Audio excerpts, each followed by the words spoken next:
하나님 말씀 시편 22편 1절부터 8절 말씀입니다. 내 하나님이여 내 하나님이여 어찌 나를 버리셨나이까? 어찌 나를 멀리하여 돕지 아니하시오며 내 신음소리를 듣지 아니하시나이까?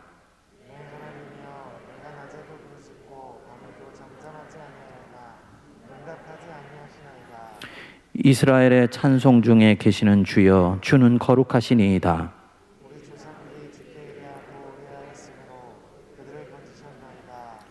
그들이 주께 부르짖어 구원을 놓고 주께 의리하여 수치를 당하지 아니하였나이다.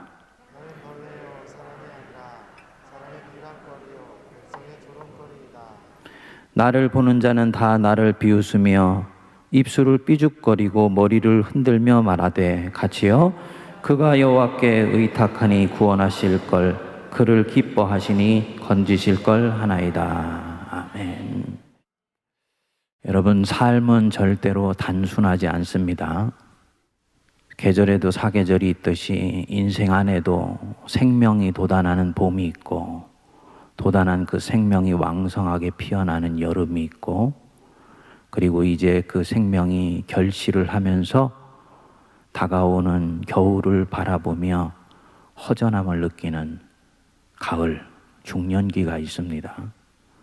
그리고 마지막으로는 자기 코끝에 호흡이 멈추는 날을 기다리면서 하루하루를 살아가고 있는 것 같은 인생의 겨울이라고 얘기하는 노년의 시절도 있습니다.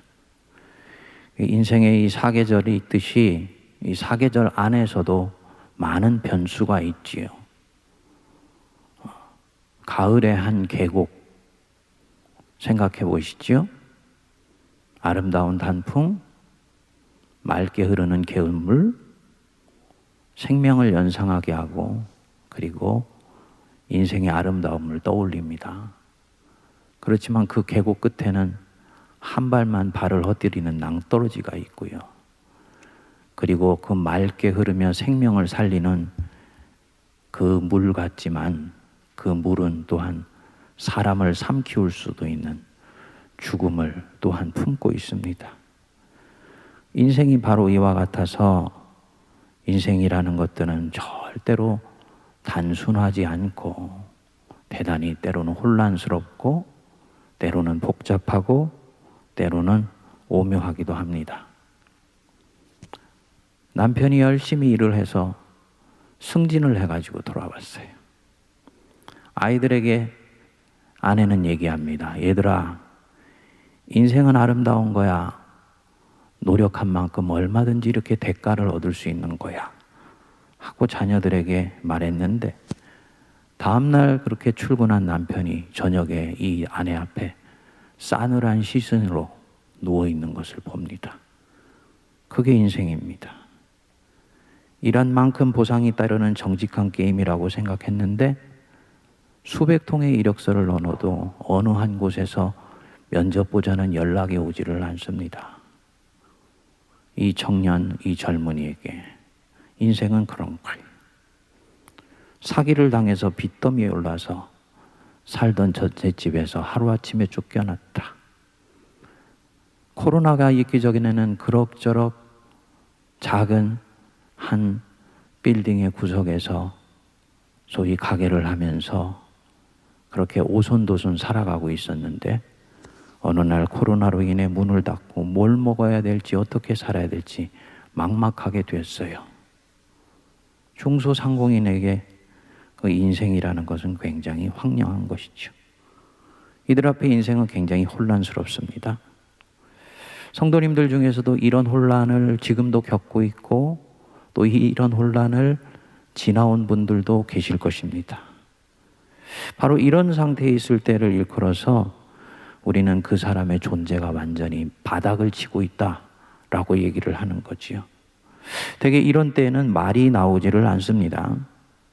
자기 상태가 너무나 아프고 너무나 고통스럽고 때로는 분노가 치밀어 오르기도 하고 또한 어이가 없어서 말이 안 나오는 경우가 있습니다.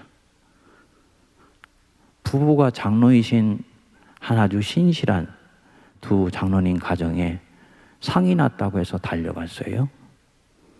그런데 맏아들인데 의사로 번듯하게 키워서 결혼시켜서 타지에서 잘 살고 있었는데 간방에 분명히 나하고 통화까지 하면서 잠자리에 들었는데 아침에 이 아들이 심장마비로 싸늘한 시신으로 세상을 뜬 것입니다. 상갓집으로 달려갔더니 얼굴이 혼이 나간 것처럼 멍하더라고요. 무슨 말을 해야 될지도 모르겠고 어떻게 기도해라고 말을 해야 될지도 모르죠. 장로님들도 무엇을 어떻게 해야 될지를 모릅니다. 영혼이 감당할 수 없는 그런 고통으로 인해서 질식되어 버린 것입니다. 시편에는 이렇게 존재가 바닥을 쳐서 완전히 내려꽂혀서 그 영혼이 숨도 쉬지 못하는 그런 상태에 있을 때 기도하고 있는 몇 편의 시가 있습니다. 그것을 애가라고 얘기를 하는데요. 시편 14편, 16편, 17편, 22편, 25편, 26편 이런 것들이 애가입니다. 그러니까 인생에서 지금 내 영혼을 삼켜버릴 정도로 큰 사건을 만났을 때 어떻게 기도해야 되는지 그 기도의 길을 보여주는 거예요. 단순히 기도의 길이 아니죠. 생명이 다시 살아나는 길을 보여주는 것입니다. 여기서 이 큰 사건이다 할 때는 절대적인 기준이 아닙니다. 자기 영혼이 질식될 만한 그 어떤 사건, 다른 사람이 볼 때는 별것 아닌 사건일 수 있지만 나한테는 그 사건은 내 영혼을 질식시키고 내 존재를 완전히 콘크리트 바닥에 내던져 버리는 것 같은 그런 사건이에요. 이 상황 속에서 어떻게 기도해야 되는가? 시편 22편을 한번 오늘 뜯어서 살펴보도록 하겠습니다. 아주 대표적인 애가입니다. 다윗의 시라고 위에 1절 위에 나와 있는데 다윗이 어떤 사건을 만나서 이 기도를 했는지는 모릅니다. 다만 그 존재가 바닥에 내려쫓아서 인생이 산산조각 나는 것 같이 그렇게 답답하고 아프고 고통스러운 순간에, 그래서 인생이 너무너무나 혼란스럽고 그래서 기도의 언어를 찾아내기가 힘든 순간에 그가 어떻게 기도하고 있는가 한번 보시죠. 1절을 한번 보실까요? 내 하나님이여 내 하나님이여 어찌 나를 버리셨나이까. 여러분들은 이게 예수님이 십자가상에서 하셨던 말씀이기 때문에 익숙합니다만 잠잠히 이 말씀을 묵상해 보면 이 말씀은 경건한 기도의 언어가 아닙니다. 하나님이 자기를 버리다니요? 하나님은 절대로 자기 백성을 버리시지 않는데 하나님이 자기를 버리다니요? 이 무슨 회개망측한 기도 말입니까? 그런데 그는 이렇게 기도하는 거예요. 어찌 나를 멀리하여 돕지 아니하시오며 내 신음소리를 듣지 아니하시나이까. 마찬가지지요. 하나님은 당신을 믿지 않는 백성들도 살피시고 보호하시는데 하나님의 자녀들인 자기 백성들을 어찌해서 멀리하여 돕지 아니하시겠습니까? 당연히 도우시는 하나님이시지요. 작은 성도의 신음소리 하나도 듣고 반응하시는 분이신데 하나님한테 이렇게 얘기를 하네요. 내 신음소리를 듣지 아니하시나이까. 잠자는 아이의 숨소리, 엄마는 절대로 놓치지 않습니다. 그런데 그 육의 부모보다도 100배, 1000배는 나를 사랑하시는 하나님이 어떻게 성도의 신음소리를 듣지 않겠습니까? 그런데 하나님이 듣지 않는다고 말하는 거예요. 이거는 하나님을 불신하는 것이죠. 하나님을 망령되게 지금 생각하는 것이지요. 그런데 야, 그건 하나님 불신하는 거야. 하나님 그런 분 아니야. 하나님 네 신음소리 들으셔 라고 생각하는 순간, 또 말하는 순간, 자기에게 그렇게 되뇌이는 순간 이 사람은 종교에는 성공하지만 생명에는 실패합니다. 종교 때문에 생명을 놓치는 말을 지금 하고 있는 거예요. 내가 이렇게 생각하면 나를 죽이게 됩니다. 다른 이에게 네가 그렇게 얘기하는 건 하나님 불신하는 거야 라고 말하는 순간 그의 영혼은 질식시키는 거예요. 시편은 그렇게 기도하지 않습니다. 내 하나님이여 내 하나님이여 어찌 나를 버리셨나이까. 이게 무슨 말이겠습니까? 무슨 기도일까요? 하나님이 나를 지금 버리고 계신 것처럼 느낀다는 말입니다. 하나님이 지금 내 기도를 듣지 아니하시고 있는 것처럼 하나님 제가 느끼고 있습니다. 이 표현입니다. 예수님이 십자가상에서 엘리 엘리 라마 사박다니 하나님 나의 하나님 왜 나를 버리셨습니까? 라고 그렇게 성부께 외쳤을 때 하나님이 실제 그를 버렸기 때문에 우리 예수님이 이렇게 기도하신 게 아니죠. 뭐냐? 하나님이 자기를 버린 것처럼 느끼고 있다는 것입니다. 그러니까 하나님의 부재를 내가 경험하고 있다는 거예요. 이게 뭐냐면 내 영혼의 진실을 말하는 것입니다. 그러면 내가 이 느끼는 진실을 어떻게 하냐? 나는 지금 하나님이 나를 버리시고 있는 것처럼 느끼는데 어떻게 하냐? 여기에 종교의 잣대와 교리의 잣대를 가지고 와서 내가 생각하는 이 느낌을 자로 재는 순간 이 사람의 기도말은 막혀버리기 시작합니다. 기도말이 막힌다는 말은 그렇지 않아도 이 영혼이 감당할 수 없는 고통과 아픔에 의해서 질식되어 있는 가운데 교리와 종교의 잣대로 다시 이 영혼의 느낌과 감정을 자로 재기 시작할 때 영혼은 더 깊은 곳으로 숨어들기 시작하면서 그야말로 아사 직전, 질식사 직전으로 가게 되는 거예요. 어떻게 해야 됩니까? 그것을 기도로 토해놓는 것. 기도로 토해놓는 것이 바로 내 영혼을 살리는 기도입니다. 우리한테 적용하면요. 하나님 도대체 저한테 왜 이러시는 겁니까? 숨도 쉴 겨를도 주시지 않고 계속 고난을 주시니 도대체 제게 왜 이러시는 것입니까? 저는 이 하나님이 이해가 되지를 않습니다. 하나님, 저 좀 이해시켜 주세요. 여러분, 이게 기도예요. 이게 시편의 기도고요. 하나님이 아주 기뻐하시는 기도입니다. 2절에 그렇게 기도하지요. 내 하나님이여 내가 낮에도 부르짖고 밤에도 잠잠하지 아니하오나 응답하지 아니하시나이다. 기도하는데 묵묵부답이신 하나님, 어떤 마음이 들겠습니까? 섭섭하지요. 서운하지요. 의심하는 마음이 들지요. 그럼에도 불구하고 하나님을 떠나지 않고 계속 기도했는데도 응답하시지 않는다? 미워하는 마음이 들죠. 하나님 미워요. 이 2절에는 바로 이 마음이 들어있는 것입니다. 이게 불경건한 기도인가? 망령된 기도인가? 아니요. 하나님이 가장 좋아하시는 기도입니다.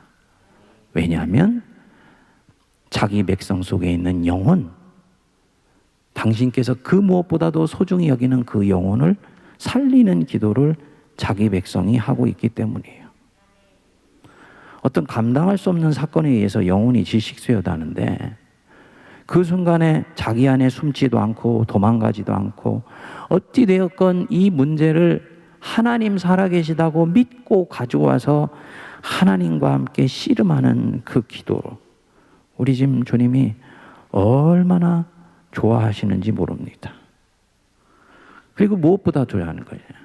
하나님이 정직하게 자기 존재를 내보이는 기도를 굉장히 좋아하세요.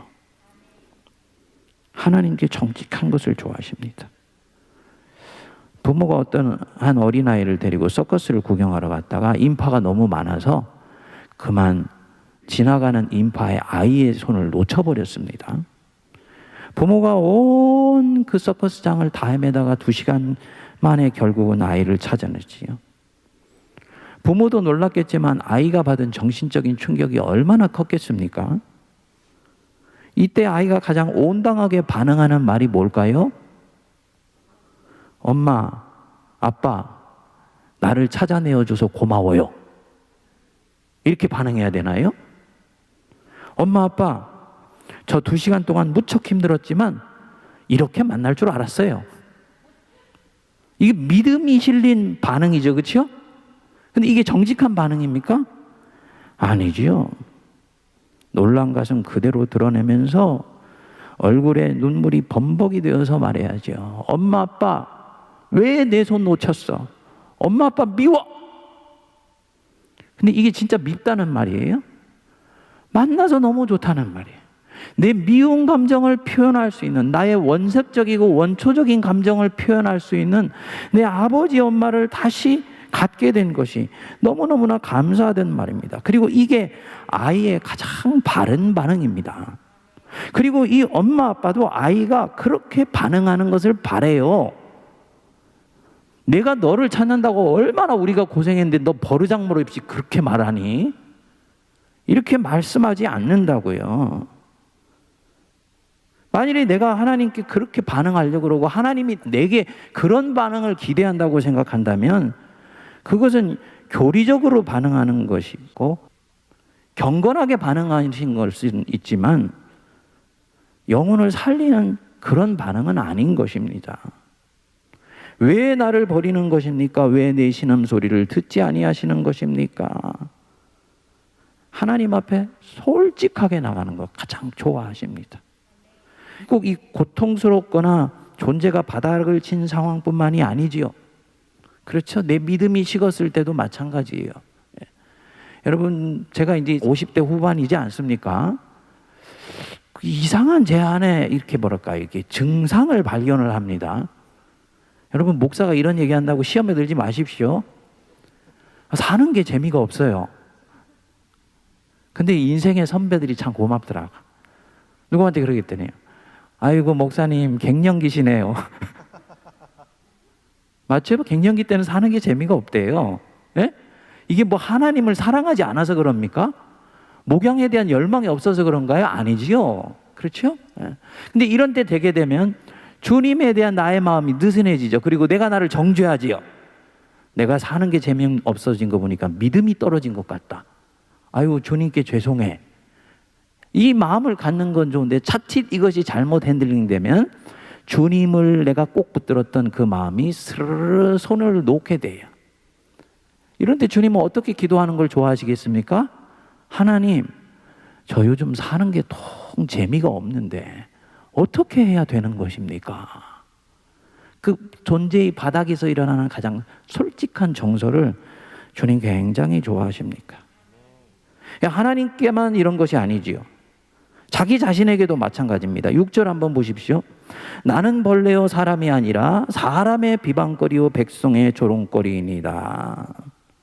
자기가 자기 자신에 대해서 느끼는 감정이에요. 나를 조롱하고 비방하는 사람 앞에 있을 때 나는 더 이상 사람이 아니고 벌레처럼 느껴집니다. 자기에게 솔직하고 정직한 것입니다. 자기를 미워하거나 치장하지 않아요. 자존심이 강한 사람일수록 사실은 영혼은 이런 감정을 느끼고 있는데 이런 감정을 표현하기 힘들지요.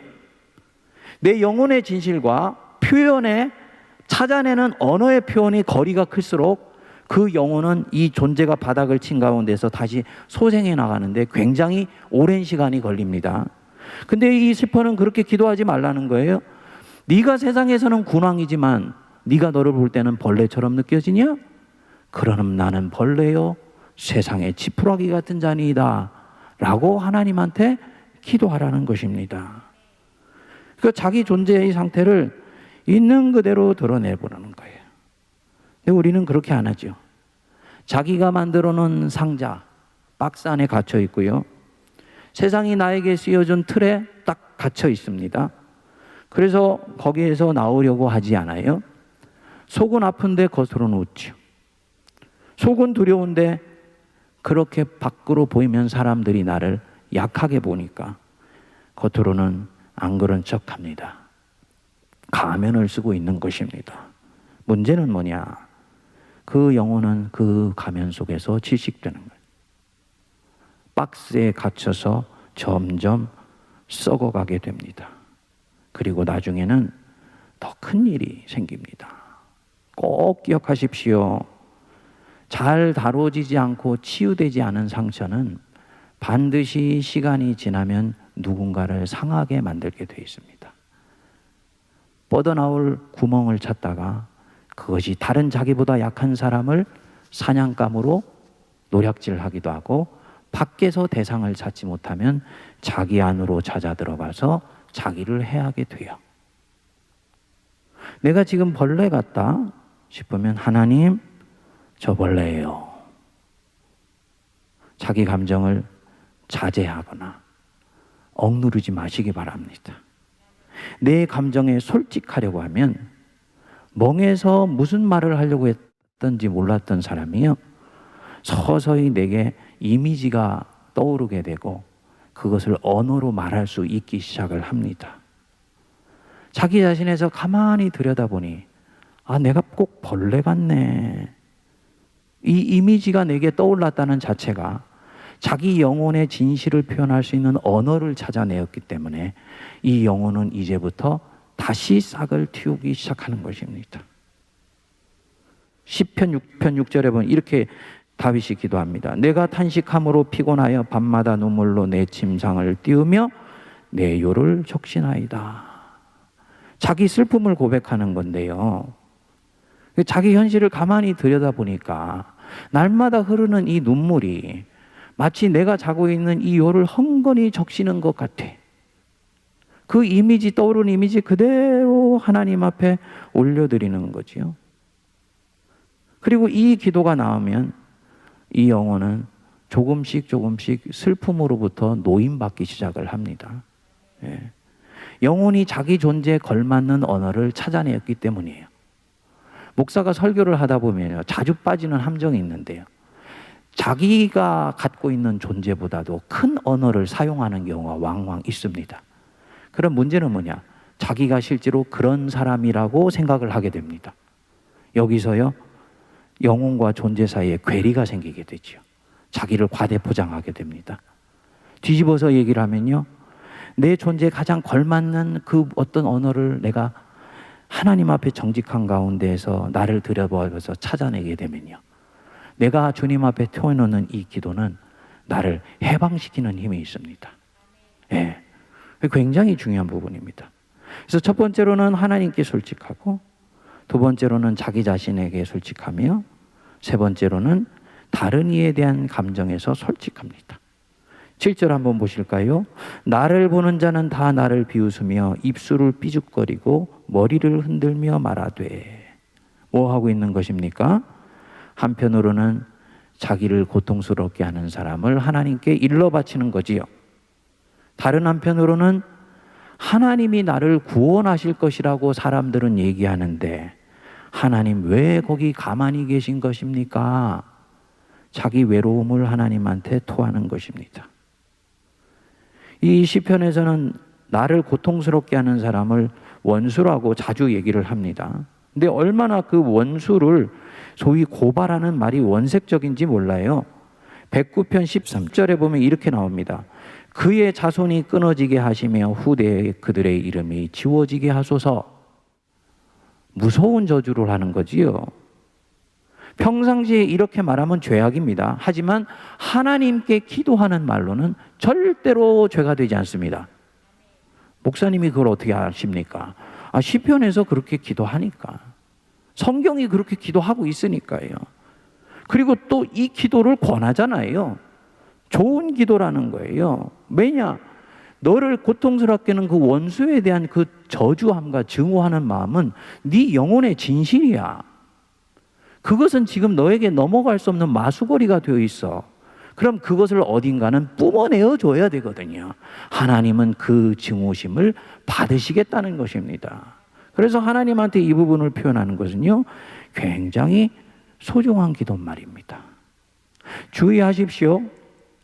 지금 내가 이렇게 하나님께 정직한데 이 나의 정직한 이 느낌이 주관적인 느낌입니까? 객관적인 느낌입니까? 주관적인 느낌이에요. 내가 그렇게 느끼고 있는 것입니다. 실제로 그런지 아닌지는 가봐야지 압니다.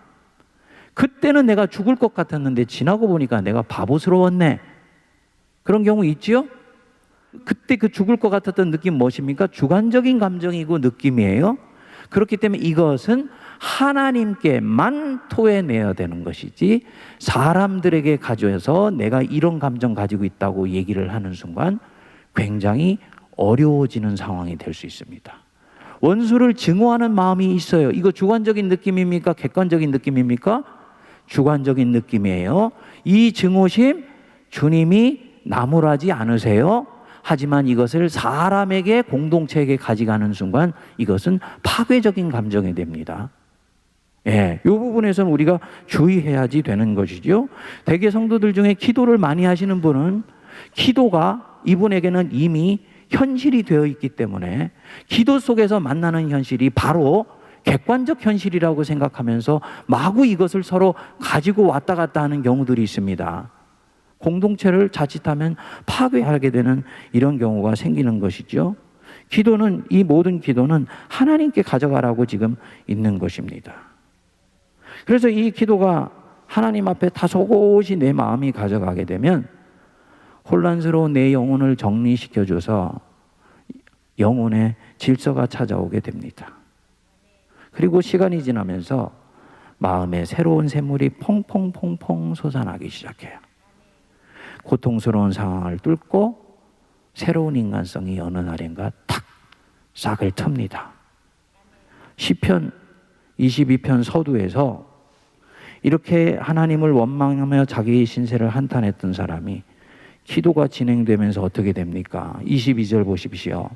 내가 주의 이름을 형제에게 선포하고 회중 가운데서 주를 찬송하리이다. 분위기가 완전히 바뀌었지요?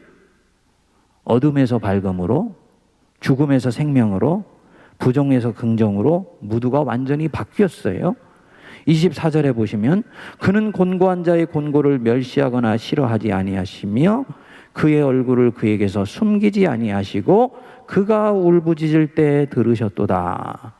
낮에도 부르짖고 밤에도 잠잠하지 아니하오나 응답하지 아니하시나이다 라고 하나님에 대해서 답답했던 사람이 하나님이 내가 울부짖을 때 들으셨나이다. 하나님에 대해서 태도가 180도가 완전히 달라졌잖아요. 지금 이 기도자에게 변화가 일어난 것입니다. 기도 중에 변화가 일어나서 하나님을 믿음 가운데 볼 수 있게 된 거예요. 어떤 주석자는 이 초반의 기도 사이와 후반의 기도 사이에 새로운 사건이 일어났다라고 그렇게 보는데 그것은 시편 전체를 바르게 묵상하는 법이 아닙니다. 시편 한 편은 기도의 시작부터 기도의 끝까지가 하나의 분리되지 않는 유기체입니다. 전반부를 기도하고 나서 하나님이 푸념을 들으셔서 역사를 만드시고 후반부에 새롭게 이렇게 무드가 좋은 기도가 나온 게 아니에요. 앞부분에 자기가 가지고 있는 마음의 정직한 반응을 솔직하게 토해놓게 되면서 이 사람의 영혼을 누르고 있던 그 무엇인가로부터 자유로워지게 되어서요. 기도가 진행이 되면서 이 사람의 영혼이 자라나기 시작할 때 이 사람이 이때까지 보았던 상황을 보는 관점이 기도 속에서 바뀌어 있는 것입니다. 즉 기도자 자신이 기도 속에서 변화가 일어난 거예요. 그리고 이 기도가 딱 끝나게 됐을 때 하나님은 이제 이 기도대로 역사하시기 시작하실 것입니다. 그 26절 말씀하죠. 겸손한 자는 먹고 배부를 것이며 여호와를 찾는 자는 그를 찬송할 것이라. 너희 마음은 영원히 살지어다. 인생을 완전히 하나님을 찬송하는 마음으로 충만한 쪽으로 바뀌어 있는 거지요. 생이 살아난 것입니다. 이 기도자를 고통스럽게 했던 외적 환경이 바뀌었느냐? 하나님이 바꿔주셨냐? 그것이 아니라는 거예요. 외적 환경은 아직 기도 속에서 바뀐 것이 없는데 이 기도자에게는 이제 그 환경이 그다지 중요하지 않은 것입니다. 기도를 누르고 영혼을 누르고 있던 이 외적 환경으로부터 이분이 자유로워지게 된 것입니다. 자녀를 먼저 떠나보낸 그 부모님, 하늘이 무너진 것 같은 고통을 느꼈죠. 인생이 끝난 것 같았습니다. 그런데 정직하게 영혼의 진실을 토해놓는 기도를 하게 되면서요, 삶이 조금씩 새로워 보이는 것입니다. 아, 이것 또한 인생의 진실이구나. 그리고 그 끝에 부활이 살아있는 현실로 다가오게 돼요.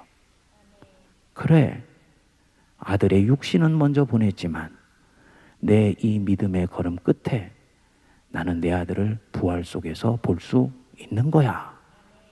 부활이 살아있는 현실로 다가오는 것이지요. 부활이 손에 만져지게 해주시는 거예요. 이게 은혜입니다. 그리고 곰곰이 묵상을 해보니 지금 이 고통 힘들지만 이것 또한 지나가며 하나님이 내 인생을 은혜로 엮어가시고 있다는 것이 든든하게 믿어져요. 그리고 그 자체로 충분합니다. 젊은 시절에는 인생에는 좋은 것만 있다라고 생각하고 출발합니다. 그리고 그것은 좋은 출발입니다. 인생의 이 장밋빛 가을의 울긋불긋한 계곡을 보는 것과 마찬가지죠. 그런데 인생의 숲 깊이 들어가 보면 항상 모든 생명은 죽음을 옆에 끼고 있다는 것을 삶의 진실 속에서 알게 되면서 허무해지고 허탈해지게 돼요. 반전이 일어난 것입니다. 그런데 기도 속에서 또다시 반전이 일어납니다. 그 죽음은 죽음으로 끝나는 것이 아니고 부활 속에서 완성되는 죽음이라는 것을 온몸으로 받아들이는 거예요.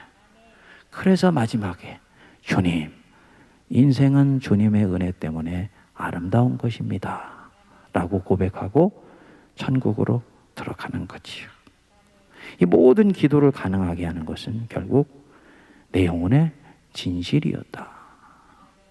성도님들, 제가 교리학을 공부한 사람으로서 교리를 폄하해서 얘기하는 것이 아닙니다. 교리는 틀이에요. 일종의 프레임입니다. 하지만 그 교리가 생명을 다 포괄하지는 못해요.